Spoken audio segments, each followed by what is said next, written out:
Covid का समय चल रहा है, रूम्स में ज़्यादा लोग नहीं आ रहे हैं, कैसा दिख रहा है फ्यूचर आपको? आपके जो प्रॉपर्टी ओनर्स थे वो आपसे कुछ नाराज़ रहे, थोड़ा ओयो के खिलाफ भी खड़े हुए, सुना आपने कुछ एम्प्लॉयज़ को निकाला, इन्वेस्टर का बहुत प्रेशर था और आपको खर्चा घटाने के लिए कुछ लोगों को निकालना पड़ा। मोबाइल पे फ़ोटो अलग दिखती है और अंदर रूम अलग होता है। नमस्कार, मैं Vivek Bindra, founder and CEO बढ़ाbusiness.com। एक्साइटेड हूँ, आप भी एक्साइटेड हो जाइए, एनर्जी बढ़ा लीजिए।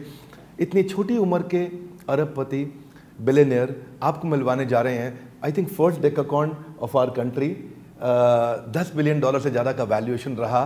OYO rooms founder and CEO mister Ritesh Agarwal, आपकी इच्छा थी, बहुत समय से मिलने की इच्छा थी। अभी आज पूछेंगे बहुत सारे प्रश्न। 10 लाख से ज़्यादा रूम्स हो गए, फुटप्रिंट्स 80 से ज़्यादा देशों में, लगभग 100 देशों के नज़दीक पहुंच चुके हैं। आपको जान के अच्छा लगेगा, 6000 करोड़ का टॉप लाइन रहा है, 450 सिटीज़ केवल इंडिया के अंदर रही हैं। रितेश अग्रवाल जी उड़ीसा से आते हैं, कॉलेज के ड्रॉप आउट, 12th पास करके सीधा बिजनेस के अंदर बाद में गए, दुनिया भर में घूमे और आज देखते ही देखते फास्टेस्ट एक्सपैंडिंग होटल चेन माना जा सकता है। आज दुनिया में बहुत नाम किया है ओयो ने। स्वागत है आपका रितेश जी। बहुत बहुत धन्यवाद Bindra ji, thank you so much for having me. आपके लिसनर्स हमारे देश के बहुत ही प्रगतिशील यंग एंटरप्रेन्योर्स हैं, मुझे उनसे बात करने में बहुत खुशी हो रही है आज। बहुत बहुत धन्यवाद मुझे यहाँ पे बुलाने के लिए। थैंक यू रितेश भाई आने के लिए। My first question is, Covid का समय चल रहा है, इंडस्ट्री इस समय डाउनटाउन पे दिख रही है, खासतौर से आपकी इंडस्ट्री, और आप इतना ज़्यादा एक्सपैंड कर चुके थे और इस समय आपके होटल्स की ऑक्यूपेंसी भी कम होगी, रूम्स में ज़्यादा लोग नहीं आ रहे हैं और इंडिया में बहुत ज़्यादा बढ़ा है ये। कैसा दिख रहा है फ्यूचर आपको? बिल्कुल, सबसे पहले तो कोविड जो है सारी इंडस्ट्रीज़ के लिए बहुत मुश्किल का वक्त लेकर के आई है, पर ख़ास तौर से हॉस्पिटैलिटी इंडस्ट्री। अगर मैं सोचूं तो मुझे लगता है कि शायद एविएशन और मूवी थिएटर्स ही वो बिजनेसेस हैं जो कि हमारे बिजनेस से भी ज़्यादा इम्पैक्टेड है। मेरा मानना है 3 इंपॉर्टेंट चीज़ें। सबसे पहले तो आज इंडस्ट्री में जो मुश्किल आई है ये कुछ समय और तक रहेगी, और जिस तरीके से हॉस्पिटैलिटी पहले देखी जाती थी वो आगे चल करके बहुत तेज़ी से बदल जाएगी। जो मेरा दूसरा मानना है कि कंज्यूमर की प्रेफरेंसेस बहुत तेज़ी से चेंज हो रहे हैं। हम लोग बहुत समय से कंज्यूमर्स की सर्वे करते आए कि आपको क्या पसंद है, क्या नापसंद है, एट्सेट्रा। पहले शायद health and safety 5th 6th point में आता था। आज मैं आपको कह रहा हूँ कि दुनिया भर में हेल्थ एंड सेफ्टी हर जगह में या तो नंबर 1 पे है, और कहीं पे किसी देश में अगर कुछ कल्चरल रिक्वायरमेंट है तो नंबर 2 में है। तो sanitisation and quality of service एक बहुत क्रिटिकल रिक्वायरमेंट है जिसके ऊपर हम भी बहुत काम कर रहे हैं और सारी इंडस्ट्री भी बहुत काम कर रही है।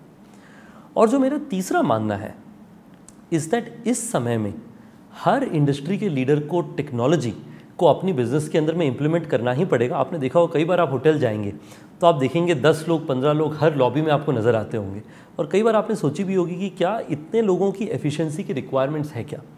आज कोविड हमारी इंडस्ट्री को फोर्स कर रहा है ज़्यादा ऑप्टिमली ऑपरेट करने के लिए। बहुत सुंदर। तो मेरे ख्याल है अनऑर्गेनाइज्ड इंडस्ट्री से लोग ऑर्गेनाइज्ड अफोर्डेबल में प्रॉपर्टी में आके रहना चाहेंगे, जहां उनको लगता है कि सैनिटाइजेशन अच्छा रहेगा। कितना एज है आपका सर? अभी मैं 26 साल की उम्र। 26 साल, सो अमेजिंग। 26 साल के सेल्फ मेड बिलियनियर से आज आपको मिलने का मौका मिल रहा है। रितेश जी, आगे क्वेश्चन पूछने से पहले मैं ज़रा बैकग्राउंड दूंगा। बड़े 5 स्टार होटल्स का टोटल एड्रेसेबल मार्केट साइज 10% से कम था, और छोटे होटल्स मुंबई में रहना कठोर है, और मुंबई में रहते हुए आपने 600 से ज़्यादा प्रॉपर्टीज़ वहाँ बिल्ड करी, डेवलप करी, और एक बड़ी मार्केट को आपने एक्वायर किया। पर जैसे जैसे बड़ी मार्केट को एक्वायर करते हैं और जैसे जैसे आप स्केल करते हैं, स्केल करते वक्त कई बार अगर कोई गलती को स्केल कर दें तो वो बड़ी हो जाती है।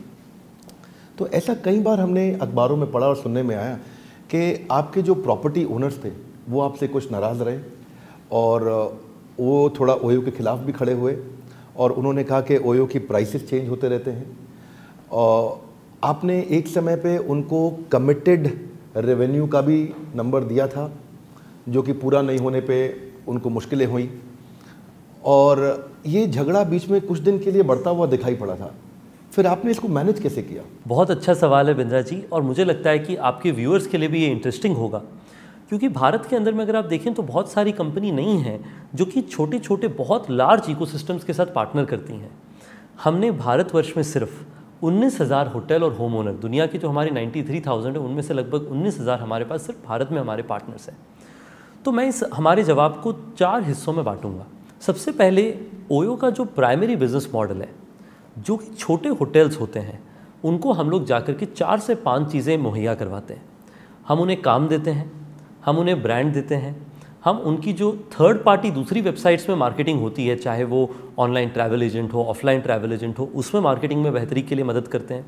हम उन्हें तकनीक देखते हैं चेक इन चेकआउट और वो सारी सिस्टम्स के लिए, और हम उनकी CRM customer relationship management, loyalty program ये सब मैनेज करते हैं। जो ओयो का बिजनेस मॉडल काफ़ी समय से रहा है वो ये है कि हम आपको ये 5 सर्विस देंगे। इन सब के द्वारा आप देखेंगे कि आपकी ऑक्यूपेंसी 30 से 40% यानी कि 2 से ढाई गुना पहले से बढ़ जाएगी हमारे साथ जुड़ने के बाद। वो करने के लिए हमें आपसे ब्रांडिंग, हमारी टेक्नोलॉजी आपके होटल में रहना और प्राइसिंग, ये 3 की सिस्टम्स हमें एनेबल करने की ज़रूरत पड़ेगी आपके होटल में ऑलमोस्ट एंटायरली। ये हमारा प्रोपोजिशन रहा हमारे पार्टनर्स के लिए, जिसमें आपको जानकर के बड़ी इंटरेस्टिंग चीज़ रहेगी। 95% जो हमारे होटल पार्टनर हैं भारत देश में, जनवरी के आसपास भी प्राइमरीली हमारे साथ नॉर्मल रेवेन्यू शेयर कॉन्ट्रैक्ट में थे। लगभग 5% होटल ऐसे थे जहाँ पे मिनिमम गारंटी या ऐसा कोई चीज़ का प्रावधान था। मैं इस बारे में भी वापस आऊँगा। तो मतलब वो 5% ही नाराज थे, लेकिन आवाज़ बड़ी हो गई। तो नाराज़गी जो है 95% के 5% में था और 5% के 5% में था। तो टोटल 5% में था, पर नाराज़गी दोनों तरफ थी और मैं दोनों के बारे में बात करूँगा। यानी कि 5% के 5% में नाराज़गी थी और 95% के भी 5% में नाराज़गी थी। सो आई थिंक आपका, क्योंकि वॉल्यूम बहुत बड़ा हो गया है और नंबर इतना बड़ा हो गया, रेवेन्यू आपने इतना बड़ा कर लिया, स्केल इतना बड़ा कर लिया कि थोड़ी सी नाराज़गी बड़ी होकर दिखने लग जाती है। बिल्कुल, क्योंकि आप देखिए भारत में हमारे पास में 20,000 पार्टनर्स हैं। अगर आप 20,000 पार्टनर्स में अगर हमसे 5% या 3% ओनर्स भी नाराज़ हैं तो those are hundreds of hotels. और ये हमारी जिम्मेवारी बनती है कि हम हर होटल ओनर के साथ में जो भी कोशिश करके हमारी बेस्ट पॉसिबल रेजोल्यूशन दे पाएँ। कैसे फिक्स किया आपने इसको? तो देखिए 2 बड़ी प्रॉब्लम्स हमारे पार्टनर्स की भारत में निकल करके आई, जैसा कि आप भी मुझे बता रहे थे जो आपके सजेशंस थे। सबसे पहला सवाल जो कई बार उठता है, इसकी आपकी पॉलिसीज़ कई बार चेंज होती रहती हैं। जैसे कि मान लीजिए हमारी 3C पॉलिसी हो, जो कि हमारे कस्टमर्स को अगर सर्विस बुरी मिलती है तो हमारे पार्टनर को क्रॉस मिलता है, जिस पे अगर आपने अच्छी सर्विस दी तो आपको अवार्ड भी मिलता है और अगर आप बुरी सर्विस देते तो पेनल्टी भी मिलती है। और इस तरह की कई सारी छोटी छोटी पॉलिसीज़ हों। तो इससे कस्टमर तो थोड़ा खुश हुआ, करेक्ट, लेकिन होटलियर परेशान हो गया। करेक्ट। तो कस्टमर तो बहुत खुश हो गया क्योंकि उन्हें पता है कि पार्टनर इंश्योर करेंगे कि उनकी सर्विस अच्छी रहे। बट पार्टनर के लिए ज़्यादा मुश्किल ये नहीं थी कि उन्हें कस्टमर को सर्विस अच्छे देने की ज़रूरत है। उनका सवाल ये था कि आप आकर के हमसे डिटेल में बात करिए इस चीज़ के लिए। देखिए, आपको समझना पड़ेगा कि भारत में इस तरह की जो बड़ी इकोसिस्टम्स हैं, वो ई-कॉमर्स कंपनीज़ में हैं या ऑनलाइन राइड हेलिंग कंपनीज़ में हैं। वहाँ पे जो है जब भी उनको पॉलिसी चेंज करनी होती है, मान लीजिए कोई ई-कॉमर्स कंपनी कहना चाहती है कि अगर आप डिलीवरी की डेट 2 दिन ज़्यादा करेंगे या फिर काउंटरफीट गुड्स होगी तो आपके ऊपर फ़ाइन लगेगा, और अगर टाइम पर डिलीवर करेंगे तो आपको बेनिफिट मिलेगा। यही चीज़ मेरे पार्टनर्स के लिए अक्रॉस इकोसिस्टम मेरी communication bye means of electronic means did not fully work. उसमें हमने ये सीखा कि मेरे एक छोटे परसेंटेज ऑफ पार्टनर है, चाहे वो स्मॉल परसेंटेज ऑफ पार्टनर, चाहे 10% हो, 15% पार्टनर हो, जो चाहते हैं कि हम उनसे जाकर के बात करें इस बारे में। उनको इससे तकलीफ नहीं है कि हम कस्टमर को बेहतर सर्विस देना चाह रहे हैं और हम हमारे पार्टनर्स को अलाइन करना चाह रहे हैं उसके लिए। पार्टनर्स मतलब अब होटल ओनर्स की मैं बात कर रहा हूँ कि हमारे होटल ओनर्स का सबसे बड़ा ये था कि आप बात करिए इस बारे में।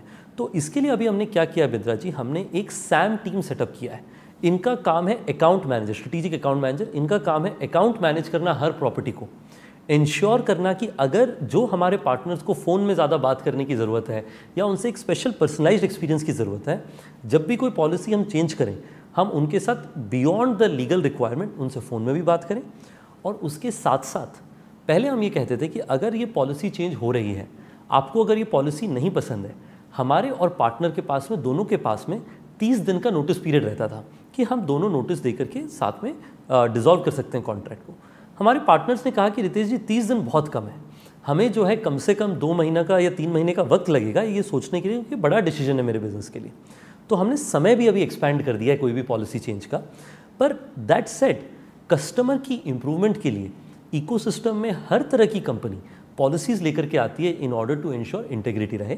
और मुझे नहीं लगता हमारे पार्टनर्स को उससे प्रॉब्लम रहा, हमारे पार्टनर्स को उसकी कम्युनिकेशन और एंगेजमेंट के तरीके में प्रॉब्लम रहा और उसके ऊपर हमने इंप्रूवमेंट्स करी। मैं समझ रहा हूँ कम्युनिकेशन का जो प्रॉब्लम है वो ऐसा है कि जो होटल का ओनर है उसको अपना बिजनेस तो करना आता है, होटल चलाना आता है, पर आपके online contract, online communication change, online policy, आप में टेक कंपनी, आप लोगों ने स्पीड से उसको बिल्ड किया।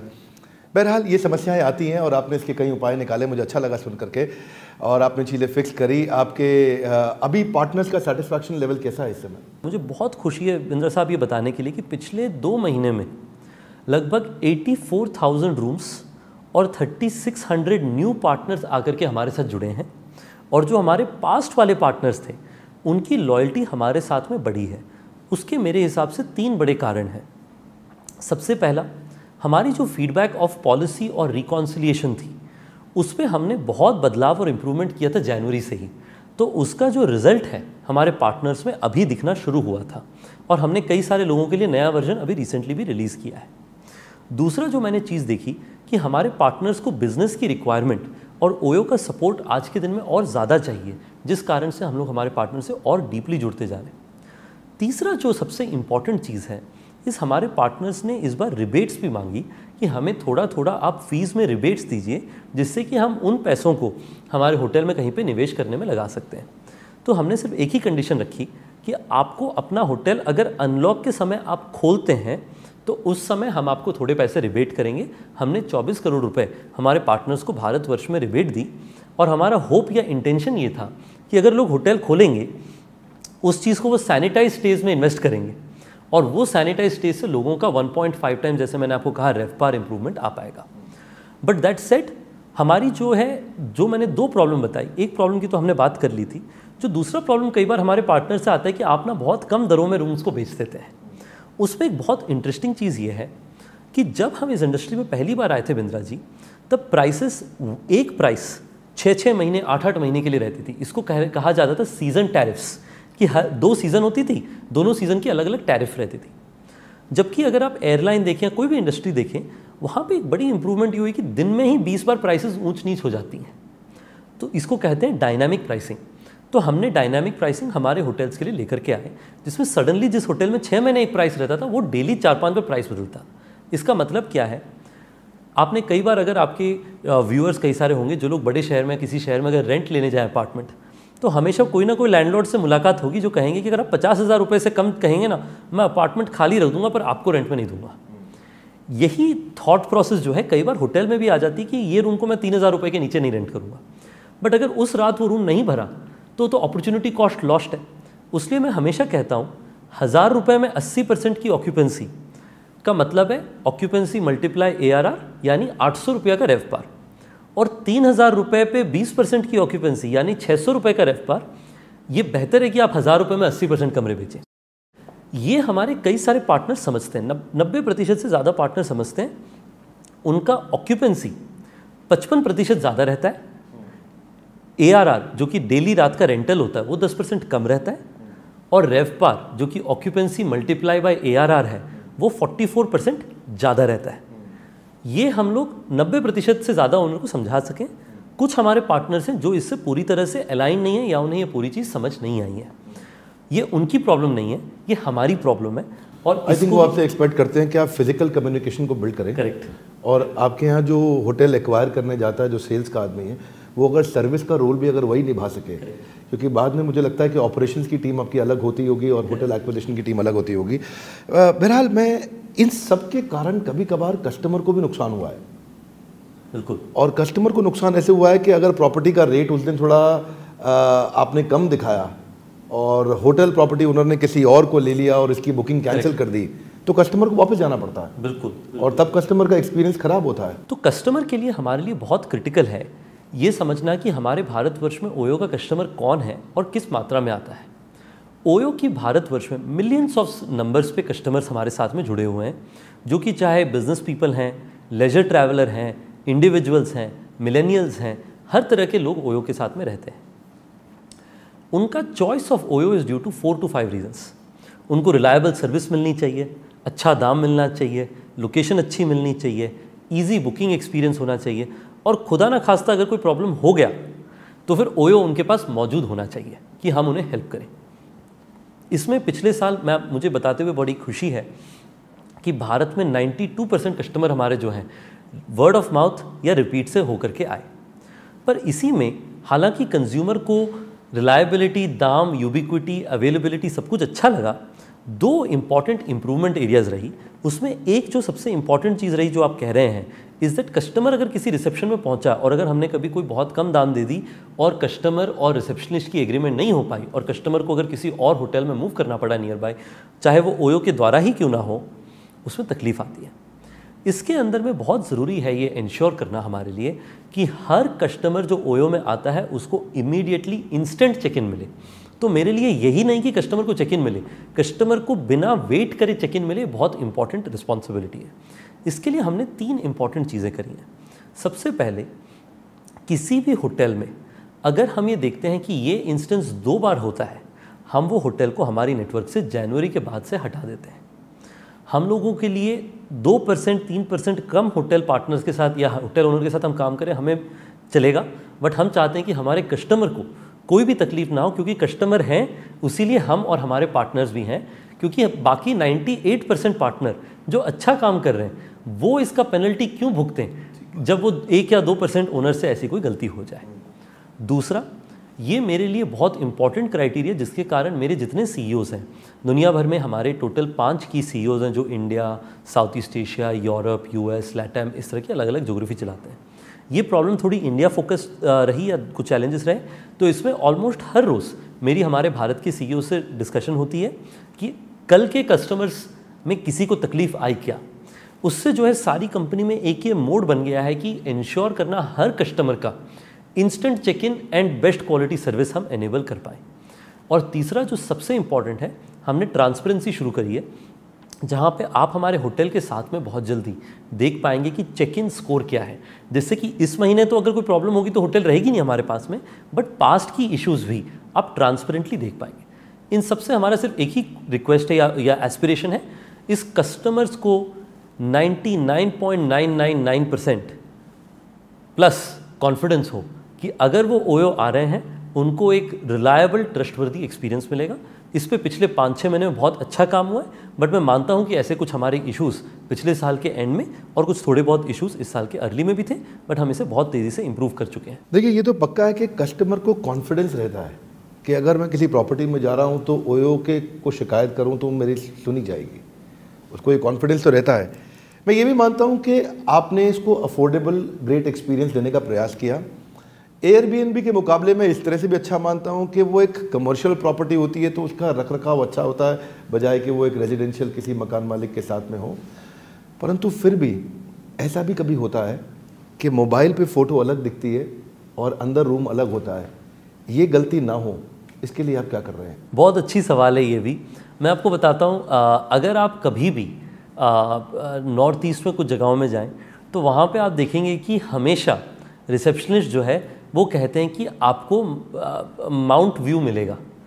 और हमेशा जब कस्टमर रूम में पहुँचते हैं, ये ओयो की बात नहीं कह रहा हूँ, मैं ऐसे जनरल होटल इंडस्ट्री की बात कह रहा हूँ, उन्हें माउंट व्यू नहीं नज़र आता है, तब उन्हें बोला जाता है कि आप ना उस एंगल से देखिए तो थोड़ी बहुत माउंटेन नज़र आएगी। तो ओयो में हमने ये बहुत पहले से प्रॉब्लम समझी। तो सबसे पहले तो ओयो के अंदर में ये इश्यूज़ कभी कभी अगर आती हैं तो क्यों आती हैं ये भी समझना ज़रूरी है। इसके प्राइमरीली 2 कारण होते हैं। सबसे पहला कारण ये होता है, फ़ोटोज़ तो अगर होटल में 50 कमरे हैं, 2 से 3 कमरों की होती है, पर एक होटल में 2 कैटेगरी ऑफ रूम होती है और 2 व्यू होती है। तो कई बार अगर कस्टमर ने कैटेगरी अलग बुक करी और रूम का फ़ोटो दूसरी कैटेगरी का था, वहाँ पे ये इशू आती है।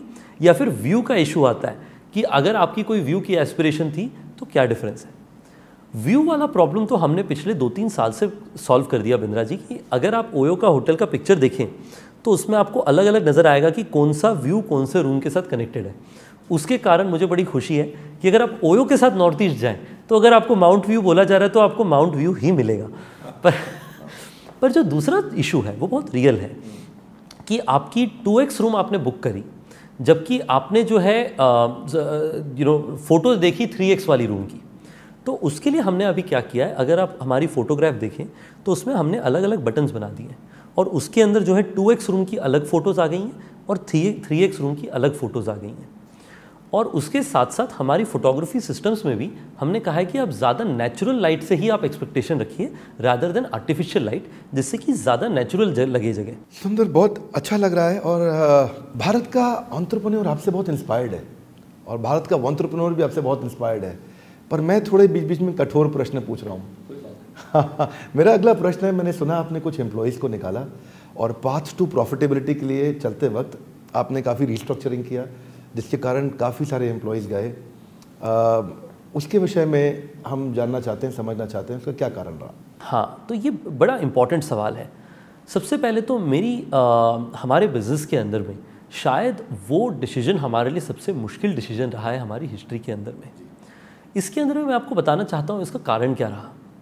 इसका प्राइमरी कारण ये रहा दो चीज़ों का। सबसे पहले, जैसे ओयो ग्लोबली एक्सपैंड हुआ, हमने ये देखी कि हमारे 2 से 3 की ऑर्गेनाइजेशंस हैं जिनका रिस्पॉन्सिबिलिटीज़ अगर हम लोग 2 से 3 साल आगे देखते तो वो ऑपरेटिंग एफिशिएंसी और टेक्नोलॉजी के द्वारा वो सारी सर्विसेज प्रोवाइड की जा सकती थी। जैसे कि मान लीजिए जो हमारी टीम्स हमारे पार्टनर्स को सर्व करते हैं, उनका लार्ज पार्ट ऑफ काम वो आजकल सिस्टम्स और प्रोसेसेस के द्वारा करने लग गए rather than people required to do it. और दूसरा जो इम्पॉर्टेंट चीज़ रही कि एज ओयो ग्रू ग्लोबली, हमने हर देशों में सेम जॉब्स को रेप्लिकेट कर दिया और हमें वो कंसोलिडेट करने की ज़रूरत पड़ी। ये दोनों चीज़ सच्चाई है कि हम लोग अगर इसे और बेहतर तरीके से प्लान करते तो हमें ये इशू नहीं आता। तो मेरे लिए एक बड़ा सवाल था, हर साल के एंड में हम लोग सारी हमारी टीम साथ में मिलकर के बात करते हैं कि हमारी चैलेंजेस क्या हैं और हमारी अपॉर्चुनिटीज़ क्या हैं, यानी कि हमने क्या अच्छा किया जिसको हम डबल डाउन करें और हमने क्या अच्छा नहीं किया जिसे हम इम्प्रूव करें। सो 2019 में हमने क्या अच्छा किया, हमने बहुत तेज़ी से ग्रोथ करी, बहुत कस्टमर्स और पार्टनर्स जोड़े, बहुत प्यार मिला हमें, दुनिया भर में बड़े देशों में आ गए हम, रिपीट रेट अच्छी रही। पर इम्प्रूवमेंट क्या रहा कि हमारी ओवरऑल सिस्टम एंड प्रोसेस को हम स्ट्रीमलाइन कैसे करें, क्योंकि अगर हम प्रोसेसेस स्ट्रीमलाइन नहीं करेंगे तो अगर 2 जने सेम काम कर रहे हैं तो दोनों में से एक जने को तो तकलीफ होती ही रहेगी। तो at some point of time आपको स्ट्रीमलाइन करना पड़ेगा, not just for the company but for the individuals as well. इस कारण से हमें अनफॉर्चुनेट डिसीजन ऑफ रिस्ट्रक्चरिंग लेना पड़ा। देखिए, ये आपने 2 कारण मोटे मोटे बताए अभी कि आपको क्यों कुछ लोगों को निकालना पड़ा, पर कहीं इसका तीसरा कारण तो नहीं था कि प्रॉफिटेबिलिटी में इशू आ रहा था और इन्वेस्टर का बहुत प्रेशर था और आपको ऑर्गेनाइजेशन को जल्दी प्रॉफिटेबल बनाना था, तो खर्चा घटाने के लिए कुछ लोगों को निकालना पड़ा? देखिए, हमारे बिजनेस में बिंद्रा जी सबसे पहले तो 2-3 इंपॉर्टेंट चीज़ें हैं। सबसे पहले हमारी company is run and managed by me and my management. हमारे शेयर होल्डर्स बहुत वैल्यूएबल हैं, पर दैट सेड हमारी कंपनी की हमारी लीडरशिप जिम्मेवार है कि हम लोग हमारे कंपनी में अगर अच्छा करें तो हम जिम्मेवार हैं, और अगर कुछ बुरा होता है, कई बार एंटरप्रेन्योर्स कहते हैं कि ये तो इन्वेस्टर के कारण हुआ। मैं आपको ये चीज़ कहना चाहता हूँ कि अगर कोई मुश्किल भी आएगी हमारी कंपनी में, उसकी भी जिम्मेवारी मैं ही लूँगा, और अगर कोई चीज़ अच्छी होगी तो मेरे लोगों को उसकी क्रेडिट मिलनी चाहिए। ये बहुत क्रिटिकल चीज़ है, मैं क्लैरिफाई करना चाहता हूँ। जो बात रही पाथ टू प्रॉफिटेबिलिटी की, हमारी कंपनी पिछले 3 से 4 साल से हम इन्वेस्ट करते आए हैं और हमारा एस्पिरेशन फ्यूचर में भी इन्वेस्ट करने का रहा है। तो अगर कोई भी चीज़ का स्ट्रक्चरल बिजनेस रिक्वायरमेंट से लिंकेज ठीक नहीं है तो उसका डिसीजन हम लोग लेने को तैयार हैं। बट अगर कहीं पे भी हमें लगता है कि लॉन्ग टर्म इन्वेस्टमेंट के लिए कोई इन्वेस्टमेंट सही है, unless required for as a business, हम लोग का कोशिश रहता है कि हम वो लॉन्गर टर्म इन्वेस्टमेंट करते रहें। तो वो आपको लगता है इन्वेस्टर का प्रेशर नहीं है और वो बिजनेस की रिक्वायरमेंट थी? हाँ, मेरे हिसाब से अगर इन्वेस्टर का प्रेशर होता तो फिर वो डिसीजंस इन्वेस्टर्स के होते, और मैं कहता कि ये इन्वेस्टर्स ने डिसाइड किया, मैंने तो एग्जीक्यूट किया। इतनी छोटी उम्र में, 26 साल की उम्र में आपने इतना लैंडमार्क अचीवमेंट क्रिएट किया है, और मैं खुद जा कर के अपने जिन दिनों आपने ओयो शुरू किया था उन्हीं दिनों मैं भी, कभी मैंने आपको बताया नहीं पर्सनल लेवल पे कि मैं भी ओयो में जाके रहा, और मुझे जाके महसूस हुआ कि वास्तव में आप जो कहते हैं कि ग्रेट कंज्यूमर एक्सपीरियंस, मैंने उसको महसूस भी किया है। और मुझे लगता है क्योंकि इस प्राइस पे स्टैंडर्डाइज सर्विसेज अवेलेबल नहीं थी और वो आपने अवेलेबल करके एक बड़ा ब्रेक थ्रू अचीवमेंट क्रिएट किया है। पर मेरा एक और प्रश्न है आपसे यहाँ, वो प्रश्न ये है कि कोविड के बाद अब बिजनेस का एक्सपेंशन और या बिजनेस को मेंटेन करना कठिन होने वाला है, और आप एक्सपेंशन काफ़ी कर चुके हैं। तो उसमें 2 प्रश्न हैं। मेरा पहला प्रश्न है, आपने ये मल्टीपल बिजनेसेस में क्यों एक्सपैंड किया? ओयो होम में गए, ओयो टाउन हॉल, ओयो आपका को working space, OYO I think about 8-9 businesses में आपने एक्सपैंड किया, तो क्या वो सही डिसीजन थे, क्या उनकी ज़रूरत थी, और अगर आपने कर लिया तो अब उसका कितना नुकसान हो रहा है या कितना फ़ायदा हो रहा है? इसके अंदर स्पेसिफिकली जो हमारी बिजनेस की थिंकिंग थी वो बहुत स्ट्रेट फॉरवर्ड थी। 2 तरीके से इसे सोचा जा सकता है। सबसे पहले, आप जिस भी छोटे शहर से अगर हैं तो वहाँ पे अगर आप सोचिए तो आपके शहर में जो भी एक बड़ा होटल होगा वहाँ पे आप देखेंगे एक बिजनेस सेंटर होगा, एक रेस्टोरेंट होगा, एक बैंक्वेट हॉल होगा जहाँ शादियाँ हो रही होंगी। यही सब चीज़ों के लिए मैंने ब्रांड नेम अलग अलग दे दिए, बट इन्हें अलग अलग बिजनेस की तरह सोचा गया, क्योंकि मेरा बिजनेस सेंटर बन गया ओयो वर्क स्पेस, हमारी बैंक्वेट हॉल बन गई वेडिंग्स, हमारी क्लाउड किचन्स बन गई रेस्टोरेंट्स जो उस होटल की होती हैं। तो हमने, क्योंकि हम छोटे होटल थे, हमें ये सारी सर्विसेज को लिमिटेड नंबर ऑफ होटल्स में हम प्रोवाइड कर रहे थे। तो ये हमारा थॉट प्रोसेस था हमारे कस्टमर्स को सर्विस ला के देने के लिए, कि हमारे होटल में जो ग्राहक आएंगे उनको भी हम ये सारी सर्विसेज मुहैया करवा पाएंगे, इवन दो हमारा कोर बिजनेस एकोमोडेशन का ही रहेगा, short medium long term accommodation और उसके अराउंड की सारी सर्विसेज। और जो दूसरा तरीका है सोचने का, इस दैट ये सारे बिजनेसेस के जो हमारे इकोसिस्टम पार्टनर्स हैं वो भी सेम ही थे, यानी कि हमारे सेम होटल मालिक के ही किचन स्पेसेस थे, उन्हीं के बैंक्वेट हॉल से। आपको सुन के बड़ी इंटरेस्ट मिलेगी, पिछले साल वेडिंग्स ने 56,000 शादियां भारत में करवाई थी। मेरे हिसाब से कोविड के बाद में 3 मेरी इंपॉर्टेंट प्रायोरिटी है। सबसे पहला, पिछले 3 से 4 महीने में जितने हमने हमारे कस्टमर से बात करी, जितने पार्टनर्स से बात करी, जितने हमारे टीम मेंबर से बात करी, और उसमें हम जो इम्प्रूवमेंट्स लेके आ रहे हैं, मुझे लगता है कि वो टेक्नोलॉजी की इन्वेस्टमेंट्स हमारे लिए बहुत सालों आगे तक वैल्यू क्रिएट करेंगे।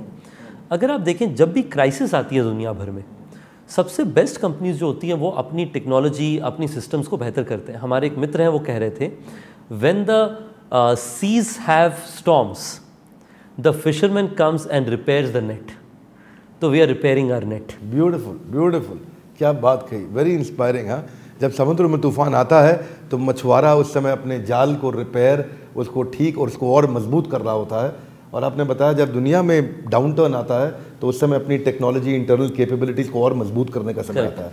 आपकी लाइफ में सबसे अच्छा कॉम्प्लीमेंट क्या मिला आपको?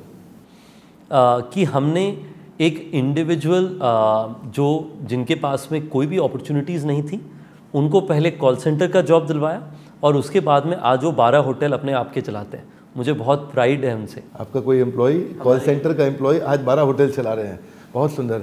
आपकी लाइफ की सबसे बड़ी एक गलती जो आप दोहराना नहीं चाहेंगे? मेरे हिसाब से जो मुझे लगता है कि ओयो का एस्पिरेशन था, मेरे दिमाग में 2012 से था, और मुझे लगता है कि मैंने लेट शुरुआत करी। If I go back I would have started sooner. Amazing, you are just too inspiring. एक बुक जो आपको सबसे ज़्यादा पसंद आई, आप किसी को रेकमेंड करना चाहेंगे? मैं आपको 2 चीज़ें बताऊंगा, एक डॉक्यूमेंट्री और एक बुक। मेरे लिए जो डॉक्यूमेंट्री एक बहुत ही एक्चुअली 2 कहूँगा मैं, एक डॉक्यूमेंट्री और एक मूवी। मेरे हिसाब से जो एक डॉक्यूमेंट्री मुझे बहुत पसंद आई है, ये है the man who built America. ये बताती है कि अमेरिका कैसे एक सिविल वॉर में टूटा हुआ देश था।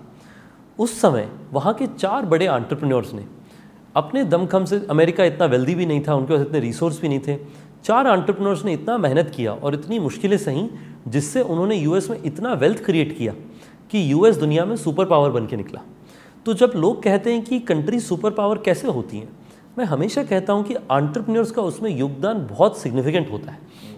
तो मेरा मानना यह है कि मुश्किल के वक्त में कंट्रीज़ के पास अपॉर्चुनिटी होती है मार्केट लीडर बनने के लिए। मेरा भरोसा है कि भारत का जो आत्मनिर्भर भारत की तरफ का जो मॉड्यूल है, उस या फिर जो एस्पिरेशन या कॉल है, मुझे लगता है कि वो भारत के लिए अपॉर्चुनिटी है वहाँ तक जाने के लिए।